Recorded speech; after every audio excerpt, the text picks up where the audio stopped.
Good morning, welcome back. You're still watching Citizen TV on this 9th day of May 2022. It's an important day, like I told you earlier. And I want to introduce our guest who's already here in studio. This is Anne Derito, the Registrar of Political Parties. Good morning. Good morning to you. Great. And you're still waiting for Professor Abdi Guliye, who is the Commissioner of the IEBC. He'll be joining us shortly to answer your questions, which you can text via 22422 or tweet us at Citizen TV Kenya at Sam Gituku. The hashtag to use is Debrek. All the concerns that you have about the election, be sure to raise them with us, because the Register of Political Parties is the one in charge of how political parties have been pursuing their businesses. And they have gotten to the point that they have now cleared their aspirants who will soon be candidates upon approval by IEBC. But let's first take a look at some concerns that have come from independent aspirants. Listen. There still was no communication from this office here, under the leadership of Chebukati, that they will still be offering services to all independent candidates. And you see, the issue is, the ORPP has cleared us independent candidates, but the issue with IEBC is just receiving the document. Wakati mimi nilikuja kuchukua certificate, my certificate was missing. I had to wait. They printed for me yesterday. So niipeleke wapi? Nakuja hapa IEBC wanasema ati the deadline atilipita. And the same time, on that very day, the IEBC, according to them, they closed at 9 p.m. because they say there were no people coming. So there's no way people are registering at midnight on 2nd, and then you say that they cannot now come back to register. Enda kotini, wacha tupate court order, no gazettement of independent candidates. Paka sisi wote tuingizwe kwa system ndio wafanye gazeti. All right, those are just some of the concerns of persons that say they had been cleared by the Office of the Registrar of Political Parties. First of all, tell me about what does it take for a person to be cleared to go to the next level as an independent aspirant? It's well captured in the Political Parties Act and Article 85 of the Constitution, that a person intending to run as an independent candidate needs to, first of all, ensure that he's not a member of any political party. Right. And two, he must have a symbol that is not similar to any symbol of a registered political party. So for that purpose, that's where the Office of Registrar of Political Parties come in, for purposes of ensuring that a person is not a member of a political party, or he has a symbol that is not similar to the ones that are being held by political party. So the first requirement is that a person must put in an application to be cleared on those two bases. And what we actually do is to ask the person to look for symbols, at least 5 of them. This particular time we have had a system, a independent candidate management system, where you upload those symbols and your application.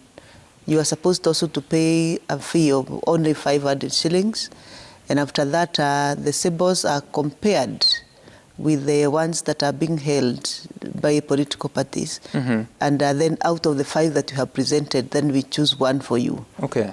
As the applications go on, symbols will be taken. So as you come late, you meet other Kenyans who have applied, have also taken symbols. So we shall also compare with the symbols that are already there, taken by other Kenyans. So chances are that as long as you're not a member of any political party, you are likely to be cleared by your office, right? Even if you're a member, we are supposed to remove you. The minute you apply, we are supposed to remove you. Indeed, the system we had, it automatically removed you from, the minute you apply through the system, it searches your name in all the registers of political parties, then it removes you. So does this explain why you have 46 independent presidential aspirants and over 7,000 independent aspirants for other positions? I think part of it is because of the ease of process and also awareness and publicity that both IBC and the Office of Registrar has done on the electoral timelines and electoral processes. So that awareness and publicity, and then from our end, the ease of process that you can apply from any side of the country. You only come to pick your certificate. That probably has contributed. All right, and of course, joining us now is Professor Abdi Guliye. He's a Commissioner of the IEBC. Good morning, Prof. Good morning. Great. And you're talking about this question about the independent aspirants. Some of them were at your offices after 2nd of May. They were complaining that they were locked out of the clearance process, partly because there was a long holiday. What do you tell them today, now that you're already past the deadline? Is there any recourse that they have? Thank you very much, Sam. There were a large number of people that turned up for the clearance of the independent candidates, particularly. I wish to state that the long holiday, IEBC was not on holiday. IEBC was working. And in fact, we had shifts of people to clear candidates. And so that is not an excuse. The holiday was not an excuse. The officers were on the ground. They have been working throughout. And anybody who turned up was cleared. So if you didn't turn up and you didn't make it for the timelines, then you are cut off. Yeah. So they have no chance at this point in time? We don't have any chance because we have to move to other stages of processing for the elections. Right. And so tell me about what exactly it takes, because we're told that about 46, you can correct me if the number is wrong, 46 independent presidential aspirants, over 7,000 for other positions. And of course, the political parties have nominated several. We don't know the official list yet. But what is the next process like? What you'll be looking out for to ensure that you have a list of leaders that meet the threshold of the law and the Constitution? Yeah, once the symbols are submitted, we also do a counter check of the symbols because we need to also check that symbols are not offensive. I'm sure that has been done by ORPP, but the same Elections Act explains the same.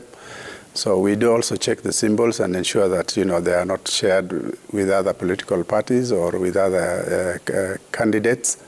And thereafter, of course, we prepare ourselves for the nomination. Now it is called candidate registration exercise. And this is where now, particularly for independent candidates, they also have to bring the certificates that they obtained from ORPP. At the same time, of course, they have to bring signatures. And thereafter is when our officers on the ground will clear those candidates individually. Yeah. So what else are they looking at? Of course, all the requirements are they have to bring in the documentations from ORPP. If there are statutory clearances from the other institutions, they also bring in, particularly certificates and education certificates, clearances from ESCCs and other statutory clearances that are supposed to be presented to the Commission. And thereafter, then the Commission will also ensure that if they are public officers, they have resigned on time. And so all this will be checked during the nomination process, candidate registration clearances. Okay. Of course, we've heard of the clearance, or rather the filing of certain reports with the ESCC, the Certificate of Good Conduct. With education certificates, do they have, or it's up to you to now confirm if they're authentic with the Commission of University Education? How does that go? As you may be aware, there have been court orders on the issue of certificates. Initially, the law was that all candidates from MCA to presidential have to have a degree certificate. But pursuant to some of the court cases, that has been dropped for MCA and parliamentary candidates. And this therefore means that we are left with the president and the deputy and the governor and the deputies that are supposed to be degree holders. So the Commission is not a custodian of all the documentations in terms of certificates, and therefore we rely on other statutory agencies to help us in this process. So we ask the part of the things we are doing now is to submit documentation to Commission for University Education, whom we work closely with, so that they can confirm to us that their certificates are genuine. And so part of the documentation they will be presenting to the Commission is something to that effect. Okay. All right. And Registrar, there's this story about the management of the coalitions. And of course, coalition political parties, the deadline was 9th of April, that is 2022. For coalitions of political parties, is the deadline today or in 2 days' time? Is it 90 days or is it 3 months? The deadline is 3 months. The deadline was yesterday midnight. Oh, is that so? Yes, by 8th of May. By midnight, 8th of May.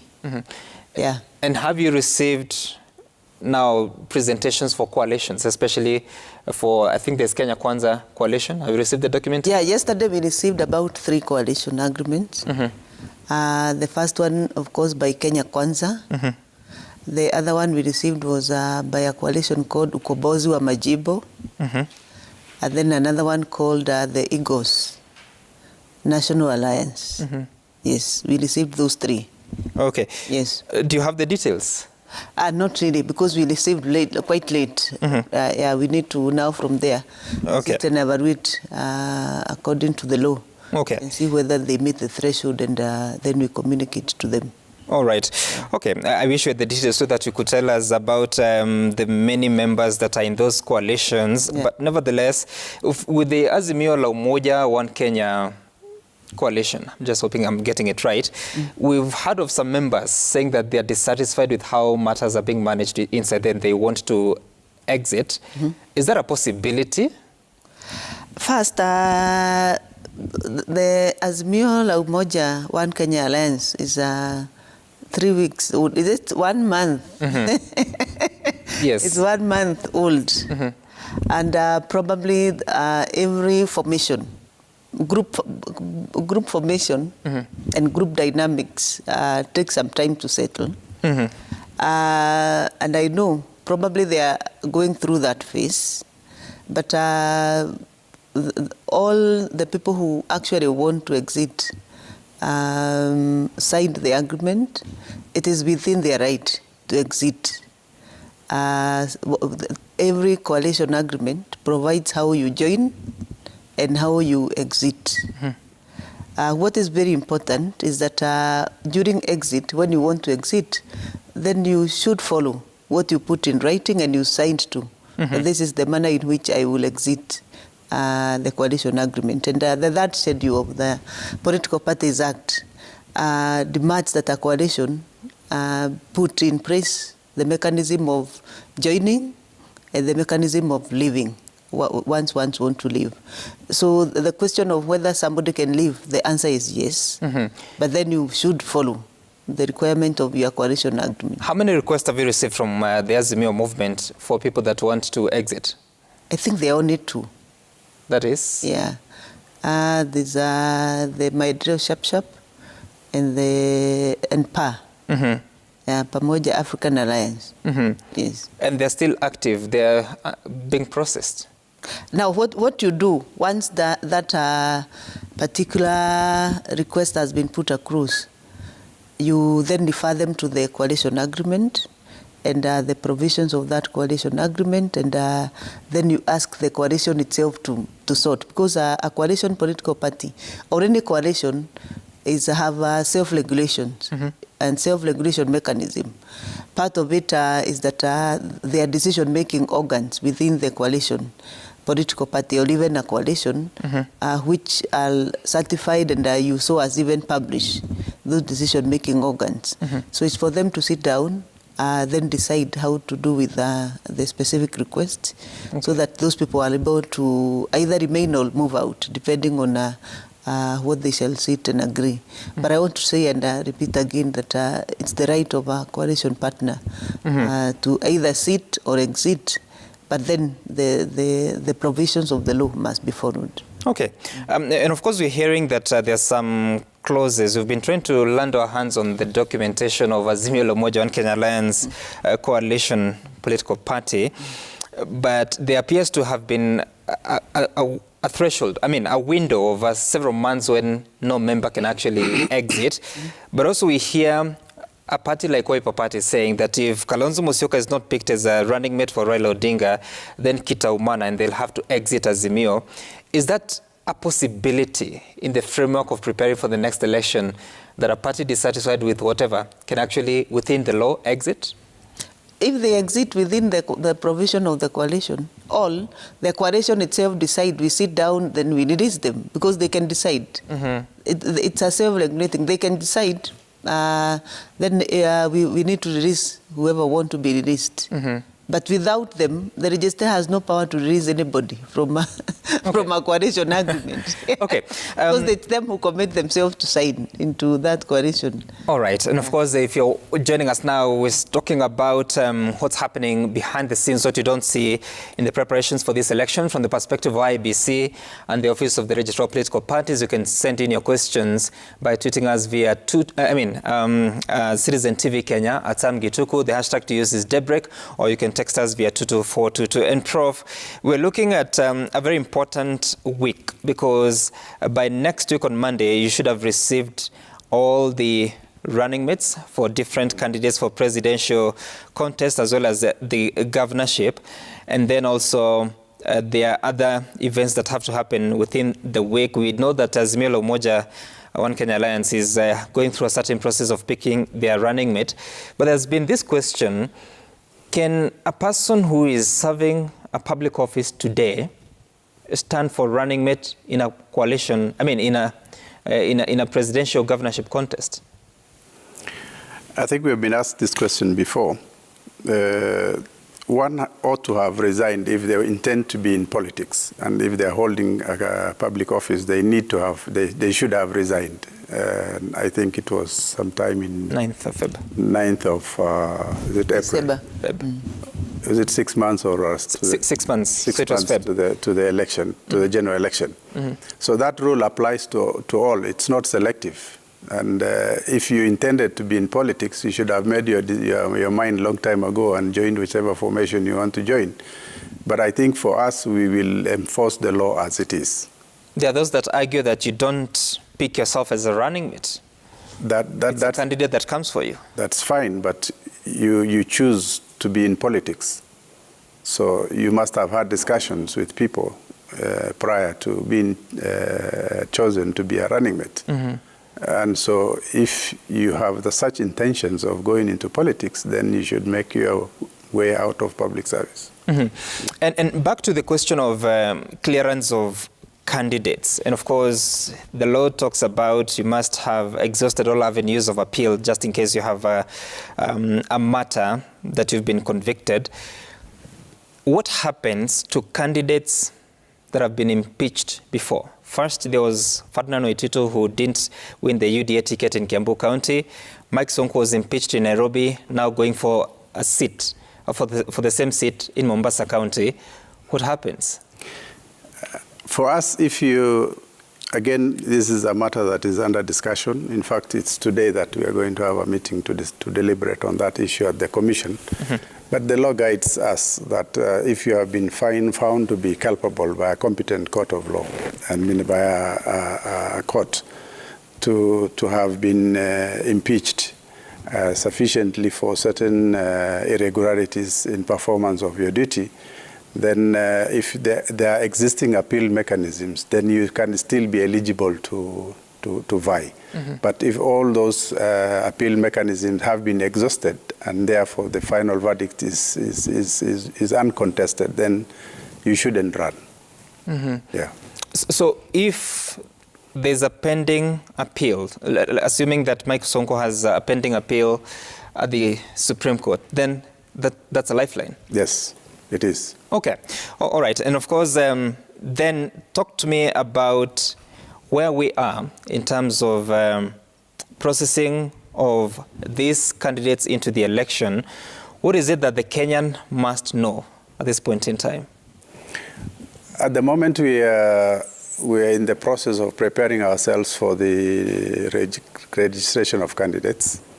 As we are now, first of all, we are doing the verification of the register. of voters. As you may be aware, last week we released SMS short codes for people to check their details. We also have an online platform where people can query their details. So this is part of the exercise of trying to finalize the register. We also have dispatched materials to, particularly the kits, to the field, so that people can also do biometric voter verification.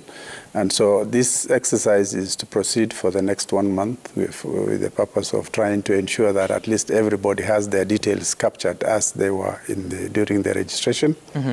And if there are any changes, then there are processes for them to follow so that their details can be either updated or if their voting area has changed, then that is also captured.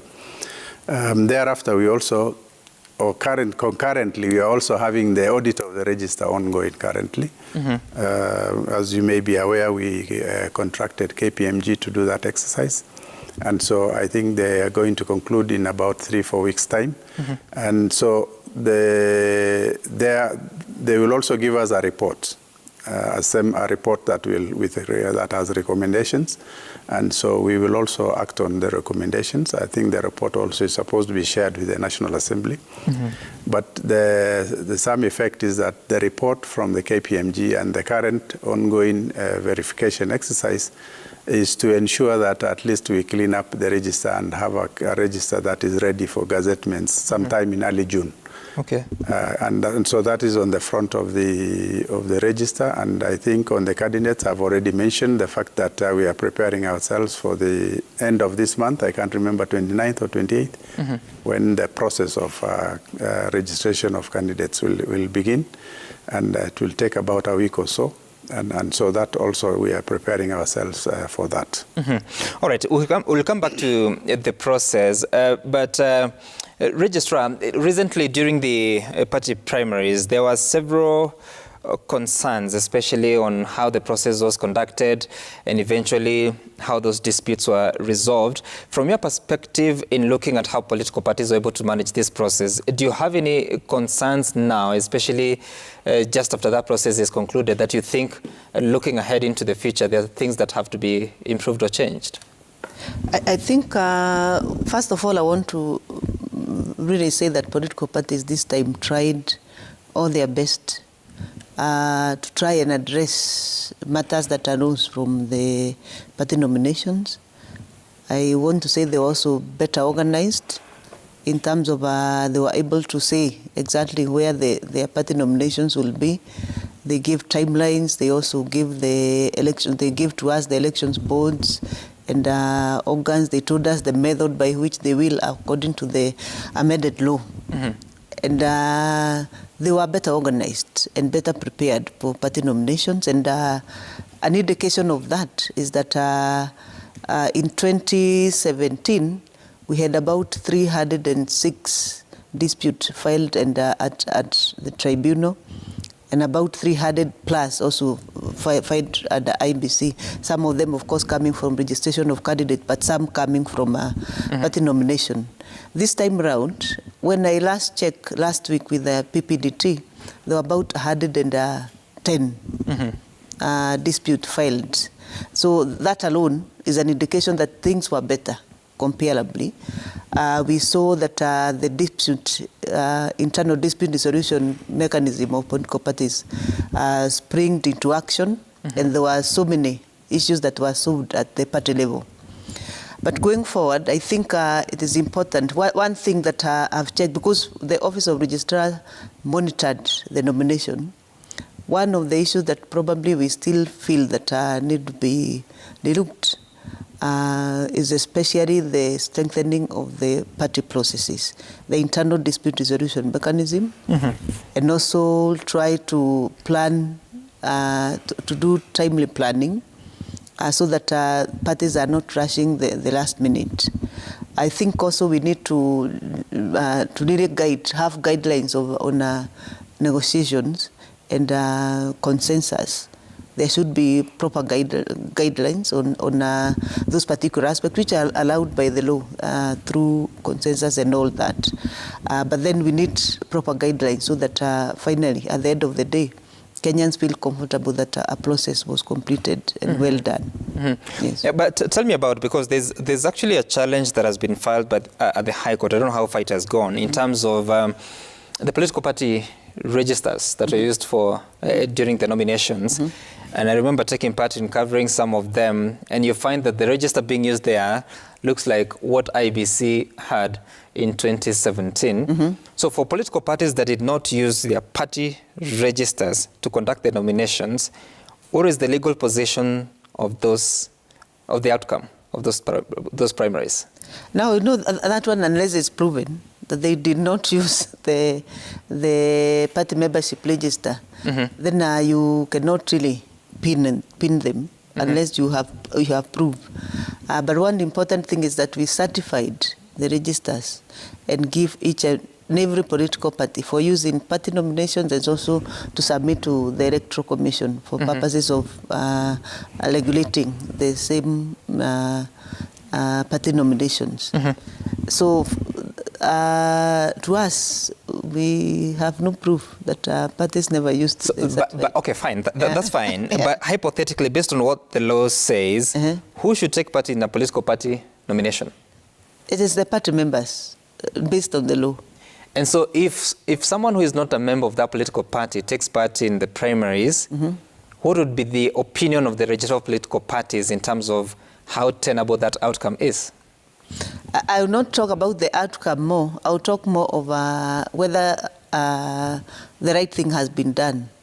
If you participate in a party nomination that does not, where you are not a member, then you are committing an offense. Even you as a person, why are you going to participate in party nominations that you do not? Okay.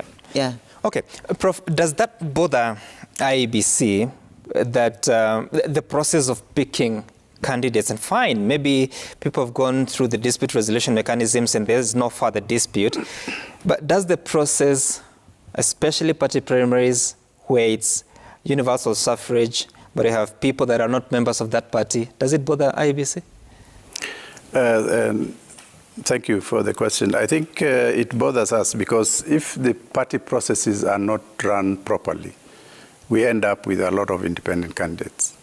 And that's the spillover of a party process that is not properly done. And the numbers that we see in terms of the independent candidates has something to say about the political processes, the party political processes. And I think we understand political parties doing primaries is very expensive. You know, it's like an election before an election. That is essentially what it means. And for parties, particularly that are not getting any funding from government, it's a huge toll. It's a toll on them. We do understand that. But then I think the recent amendments to the Political Parties Act gives them a lot of leeway on how to pick their nominees. And I think they should have deployed a lot more on the consensus building front rather than the actual elections. But all the same, I think there must have been also a robust dispute resolution mechanisms so that by the time the names are being submitted to the commission, at least there has been a lot of, discussions around their party nominations. And yes, we are affected. We have a long ballot papers arising from, a long list of independent candidates.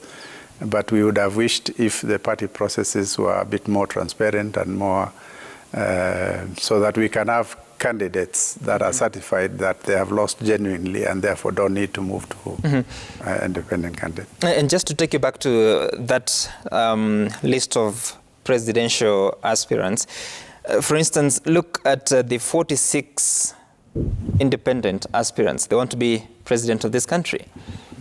How would a ballot paper of 46 names look like, and what will you do to make sure that that list is reduced as much as possible, but also to give Kenyans the right to be president of this country? We have no power to reduce the list.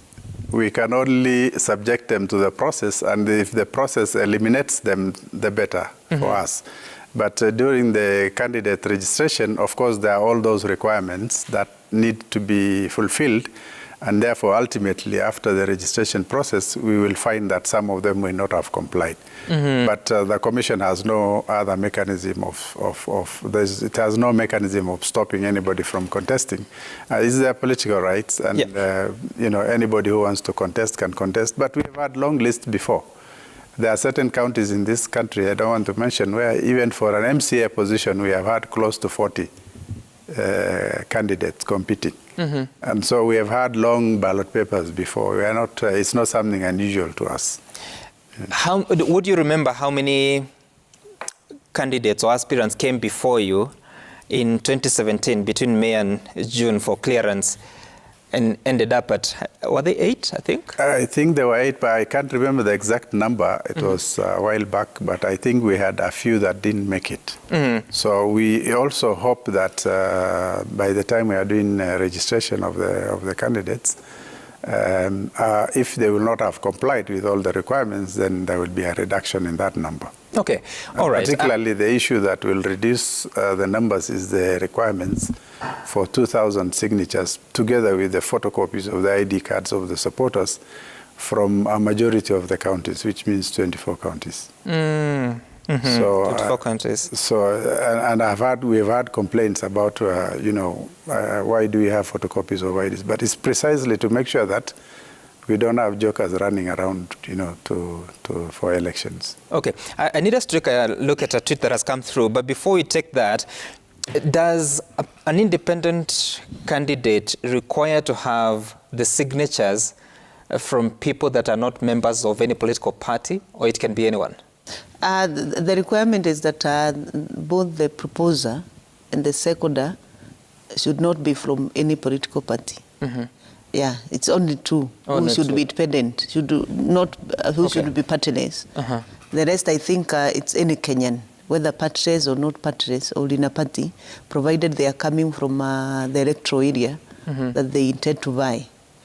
And that applies when they're coming to you. For instance, the presidential candidates, if they come to you with 2,000 signatures from 24 counties, must you counter-check that they're not members of any political party, or it's not necessary?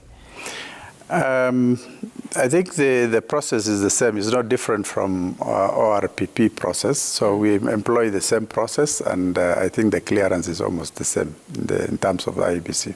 Okay. All right. Let's take a look at a tweet that has come through from a viewer, and you can do the same by texting us via 22422 or tweeting us at Citizen TV Kenya.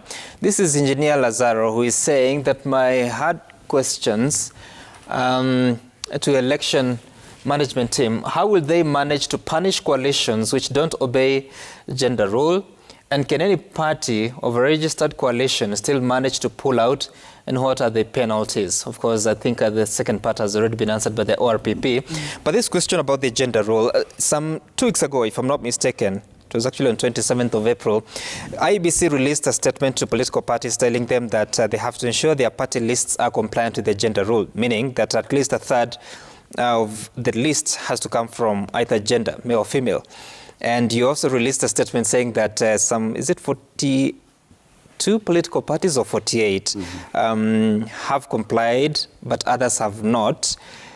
What was the level of compliance, and what are you looking for from these parties that were given some more time to look at their lists?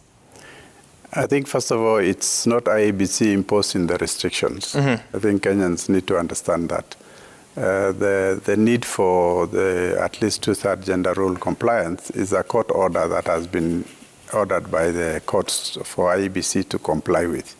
And so it's not something that we can wish it away. I think we will have to comply with the court order, and it's for that reason that we perused through the names of the persons submitted to us by political parties, and they have largely, many have complied, but there are a number that have not complied. I think we individually wrote to those particular parties, and we had given them time to ensure that they try to comply. And we are still waiting to see what will be the final outcome of the advice that we gave to the individual parties concerned. I just looked at the statement, and you're saying that you received applications or lists from 81 political parties, parties, and 48 parties were compliant with the lists of Senate candidates. 38 were compliant in their lists of member of the National Assembly, meaning that out of 81, then you have about 43 parties that did not comply with the gender rule. Do you know which political parties these are? We have individual written to them. You don't mention I I don't need to mention them here. Okay, and so even as you look for this gender compliance, which is a rule, like you say, is based on law, so what options do they have? Can you really go and tell, say, X constituency, you have given us a list of a male candidate and so many others male candidates. How do they now balance that list? What options exist to them? I'm sure there are a lot of applicants for positions to the political parties, and they will relook at, if they didn't fill candidates across the country, they look at areas where there are vacancies and they have had interests, and therefore nominate candidates in those areas that have not been, they had not nominated before, but this time paying attention to the gender. So that's a second chance. But does it really help? Because, for instance, if a political party, say, ODM feels that its stronghold is in Nyanza, then go to field a candidate in a place they are not as strong. Can I just use an example, Murang'a County, to have a woman representative candidate, a woman candidate for constituency in all the constituencies in that area, and there's a likelihood that they won't win. Does it help the gender role eventually? As a commission, we don't zone countries in terms of political strengths. We leave that to the political parties, how they want to field their candidates. As we are looking at the final list that has come, is it gender compliant? I'm raising that question. We are not interested. We don't want to know whether this gender compliance is based on a stronghold or a lesser area. That is not for us to judge the strength of the party. We will look at the face value of what is present. I'm raising that question because, for instance, Wiper Party has a list of 73 candidates for the member of National Assembly or constituency MP, 73. Most of them, you'll find them in their stronghold, which is Ukambani. If you want to make the list gender compliant, it will be very difficult for you to move a male candidate who has been picked in, say, Makueni County. And therefore, you're saying one of the avenues is to field a candidate in areas they did not field. One of those areas would be an area that they are likely not to win in it. So I'm asking, at the end of the day, is it just an action in futility to comply with the law, or does it help anything in ensuring gender equality in leadership? Our hope is both, that parties pay attention to eventually elected members of parliament so that the number of particularly the female gender can increase. And so we encourage political parties to field in their strongholds female gender candidates. This is what we encourage, and we request if they can do that. But as a commission, ours is just a wish like anyone else. It is, at the end of the day, it's the political party to decide how they want to field their candidates. And so as a commission, we will only evaluate what is submitted to us and see whether the list is gender compliant or not. But of course, the intention of the law is to make sure that there is adequate female representation or either gender representation in Parliament, and I think that should not be lost. Okay, all right. And Registrar, what has been your experience in terms of, because some political parties say, for instance, Wiper, because I spoke to them some time 2 weeks ago, and they were saying that they did everything they could. They discounted the nomination fees. They did sensitization for women candidates and the youth to come forward and participate. But eventually you find that it's men that are the majority of the participants. Yet here there is a law that says political parties must ensure that in their list they have at least a third of women. What has been your experience in the growth of participation of women in politics, both at the political party level but also as independents? I think it's a genuine concern, and as the Commission says, we start from somewhere, and we are implementing a court order. And we must look for parameters of trying to not only comply with the law, but also try to bring many women to participate and get elected. So I can say there has been effort by the political parties themselves to try and look for women. But I think this is where affirmative action should come into force. And you know, affirmative action is deliberate. It means that a party must not only sensitize generally, you must target specific women that you think have potential to join your party and become candidates, and tailor-make them and train them and create interest in them because you are targeting. So I think the question of affirmative action is what parties should go out of their way to do. Look for those women, train them specifically, bring them on board, and mentor them to become what they want to be. Because affirmative action means that people may not necessarily be aware that they even need to participate. They may not even have the knowledge and the background, so that when you do general sensitization, it may not result into to the numbers that you want. However, we have seen parties bringing especially officials on board, women officials on board. We have seen the list of secretary generals who are women growing, chairmen of political parties growing, and participation generally has been an increase out of our own deliberate, as an office, deliberate effort to target parties to tell them about equity and equality within the political space. And we have seen that bearing some fruits. However, I think at the party level, it is very important that we tailor-make programs that are actually getting the women and educating them on the importance and creating interest and then supporting them. And also basically also clean up the ecosystem of political party nominations and elections for purposes of making sure that women feel comfortable to run in that space. Because majority of the time, fear is what drive women away. They feel they'll be disenfranchised. They feel there will be violence. They feel that the environment is not good for them. So as we continue to work as the duty bearers and also political parties to clean up the ecosystem of elections and the space, I think we shall see more women. Okay. Yeah. Oh, all right. Very interesting there. And there's still more questions coming in from Kenyans, if we are able to put that on. This is Boz Kane, who is saying that this is a suggestion. Presidential candidates should be required to submit money for their agents for every polling station they want votes from. This will help reduce voter fraud and ensure serious contenders are selected. So he's talking about sort of voter bribery or fraud. Then Wycliffe Kipruto is saying, ask ORPP Supremo, I guess that's you, when they are likely to open the online portal to allow citizens to register and join political parties. What is the status of that at this moment? Now we closed the system for purposes of certifying the registers and for purposes of disputes. Once we are finished with this phase, probably by the end of this week, we should open back the systems for Kenyans to even check status. Okay. We shall open in phases because once you certify a register, we never wanted to hear complaint Kenyans saying, oh, I was moved. You know, you want to be, for abundance of caution, you want to be sure that the register has remained intact the way it is as certification, so that party nominations and all that and subjecting it to ABC and all that are over, and the dispute. And we have seen that has helped.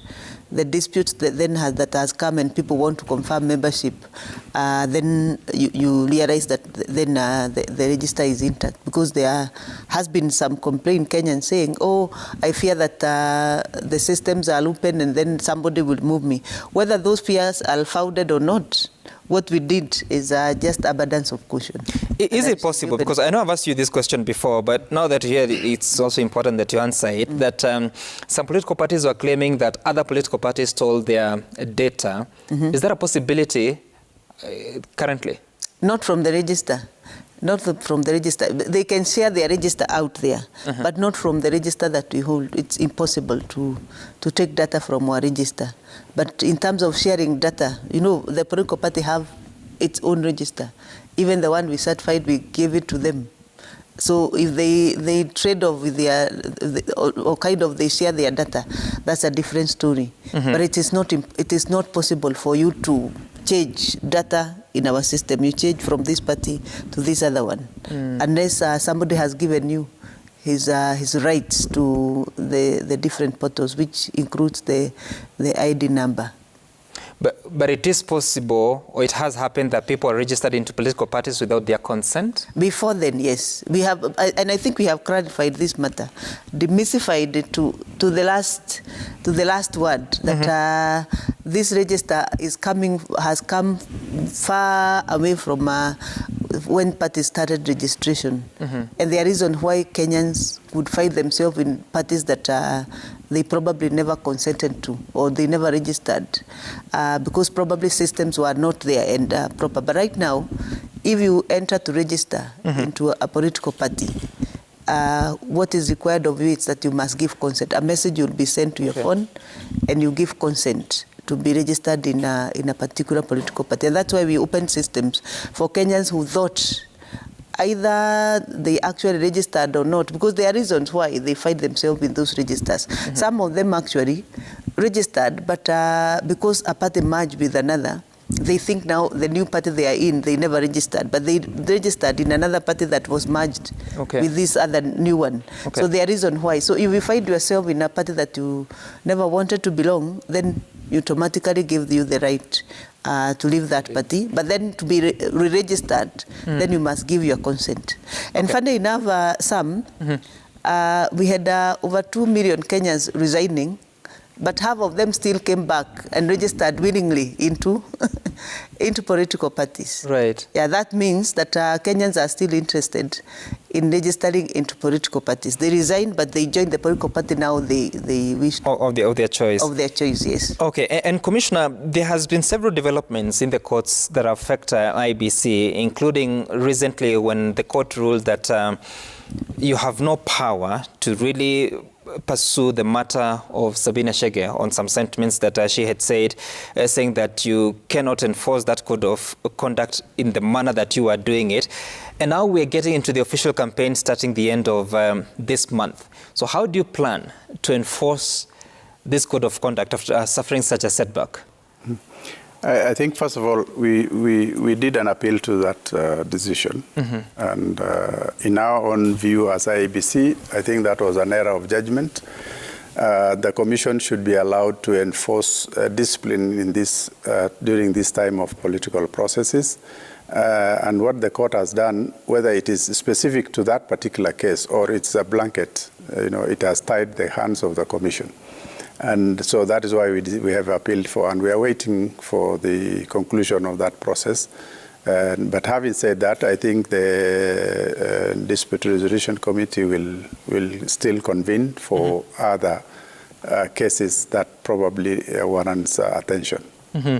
And because one of the arguments in that judgment was that IBC cannot summon witnesses because it's not part of the 4 independent offices and commissions allowed to do so by the Constitution. I mean, what chances of well, it's a quasi-judicial process that we engage in. And in 2017, if you recall, we had nearly 300 complaints, which we had to process, and we were sitting at Milimani law courts. And if there were no issues raised then, and we believe it is the nature of this particular case that probably prompted that kind of a decision. But let's wait for the appeal that we have put in place. So at the moment, what happens to, you are also pursuing a matter against Gatundu South MP, Moses Kuria? I think that also is suspended until we get a clarity or a clear direction from the enforcement of that particular aspects of the law. Okay. Yeah. And just last week, a judgment came from the High Court again about the question of campaign financing regulations. Remember, there was a heated conversation sometimes in August, September, up to October, around there last year, that Parliament went and said that you cannot. They actually nullified your regulations and said that the regulations of 2016 and the campaign financing regulations of 2020 could not pass because they had not taken into account public participation. But the judgment has also said that Parliament has no role in as far as agreeing with the regulations. Once you come up with them and you have taken them through public participation, you just gazette them without a nod from Parliament. But do you have the time to really go through campaign financing regulations at this point in time? I don't know whether that judgment can be applied retrospectively, but I think it is probably from now going forward. The truth of the matter is the Commission submitted the campaign finance regulations a long time ago. It was not in 2020. Actually, it was submitted in 2017 or 2018, immediately after the elections. What has happened is that over the course of 2-3 years, we relooked at the Act itself and found that the Act was not really practically possible to implement as it was. And therefore, we made suggestions to amend the Act. Now, these suggestions were again submitted to Parliament through the relevant committees. But now, we were waiting for the amendments to the Act to take effect so that we could update the regulations which were already with Parliament. And so these amendments to the Act did not come. And so as a result of that is when we said, can you proceed and with the regulations that were submitted? And we resubmitted the same regulation they had in 2020. Now, the reason why they did not approve is because they didn't approve the regulations. And that became now what killed the implementation of that act. Now, this particular law coming at this time of the day, I think we cannot revisit to the extent that we start now regulating campaign financing or for political purposes. It is too late for us, and it will distract us from other crucial activities at this stage. And so we will probably leave it to the next general election. Okay. And of course, the next commission, because your term expires January next year, January 2023. Yes. I'll come back to you, Registrar, but before I do so, Commissioner, so now at this point in time, there's a few key concerns that some political formations have expressed, and I want us to listen to the Cabinet Secretary in charge of ICT, that is Joe Mucheru. He has been under fire from Kenya Kwanza based on what he said that they are working with Raila Odinga in as far as preparing for the election. I don't want to quote the real words because I don't have them offhand, but listen to what he said in response. In 2017, we were campaigning together with the same person. Why is it that now I'm campaigning for somebody else that it's now seeming different, and yet in 2017 it was okay? So I'm just finding this is a farce. None of us are in IEBC. IEBC is an independent institution. If they're going to investigate, they should be investigating the office of the Deputy President, which has so much more resource than Mucheru here. For them to say that I can influence the election, then he can influence even more than me. IBC for connectivity, they get that from the mobile operators. They don't get that from us. The government does not have any network. For broadcasting, they get from you. So I don't know where all this idea that we can steal elections is coming from. And I don't even expect IBC to even question me.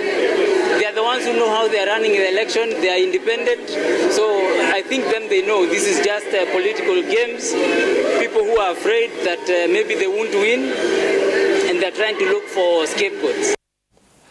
All right. So, Commissioner, how do you take this contest between government ministers and members of political movements? How should Kenyans look at them? I think the statements that you have just aired was preceded by another statement. Yes. And I think political parties, some of the political parties were responding to the other statement which he aired something to do with being in control of systems and things like that. I think public officers should stick to their role as public servants, and they should not mingle politics with public service. I think this is, if that can happen, then I think Kenyans will not have an issue with any of the public officers. I know the cabinet secretaries are exempted from that process, but we have seen other officers out there campaigning for particular political parties, and I think this is probably something that we need to discourage as a country, that we leave politics to politicians and let public officers be in service to the public in their respective offices. So exactly, is there any relationship you have with the Ministry of ICT as IBC? No. Even management of election data, election technology? We do not have any relationship other than being the minister in charge of ICT. All our systems are autonomous from Ministry of ICT. Okay, all right. So Registrar, moving forward into this process of election, what will the Registrar's office be doing, or your work is almost done now? Not today, but I can say that the bulk of the work in relation to elections for the Office of Registrar is already done. But there are quite a number of issues probably we are looking forward to. One of it is that parties have not also submitted party lists, which should be submitted to IBC for 5 days to elections. How many days? For 5 days. But according to the Amendment Act, the Registrar of Political Parties Office is supposed to certify that the people being submitted are members of the respective political parties that they have been submitted in the party list. Then they are forwarded to IBC for purposes of conducting the party, the elections after that. Yeah, so we expect that according to the amended law, that they shall submit those lists to us 14 days before the 45 days, which falls around 11th of June.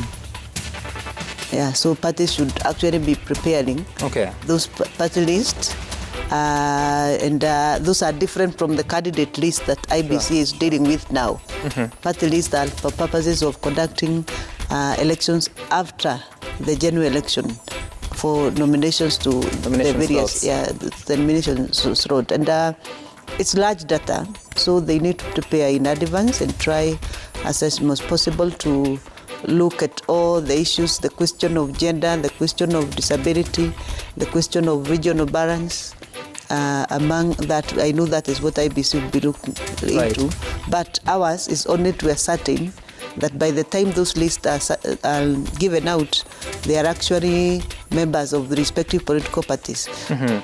This is very important because last time, both 2013 and 2017, we found people who have already been nominated to Parliament or to County Assembly and Senate, and then they found that later that they were not members.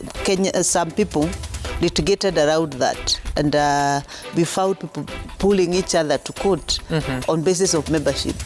And once you are confirmed you are not a member of a political party, then you are thrown out. Yet you have already validly been elected through the party list by the Electoral Commission, and then forwarded, and you are admitted. We saw those cases. So that's why it is important to ensure that these people are members, to stop differentiating some Kenyans who may find themselves. All right, I hear you, Registrar. Commissioner, I wish you had more time, but just quickly tell us about, because on the day of voting, people interact with the election technology, the KIMS kits, and I don't know whether you're changing the name, but then also they'll interact with the ballot paper. How far are we in those two processes? The election technology is in progress as we speak. In fact, we have deployed technologies the whole of this week. The kits are already in the field for purposes of verification exercise.